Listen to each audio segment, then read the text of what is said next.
கொள்கை எதிரி பாஜக என்று சொல்லிக்கொண்டு திமுக தான் எனக்கு எதிரி என்று இப்போது சொல்ல ஆரம்பித்திருக்கிறார். இப்பொழுது பாஜகவை எதிர்த்து அவர் எதுவும் பேசுவதில்லை.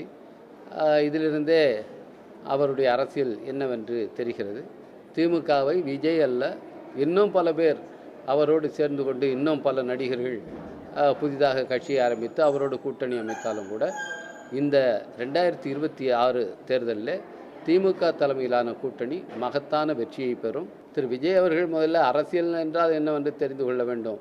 அவர் இது மாநில மக்களுக்கு ஒரு எதிரான திட்டம் என்பதால் எஸ்ஐஆர் தொடர்பான அனைத்து கட்சி கூட்டத்துக்கு தாவேகாவுக்கும் அழைப்பு விடுக்கப்பட்டது.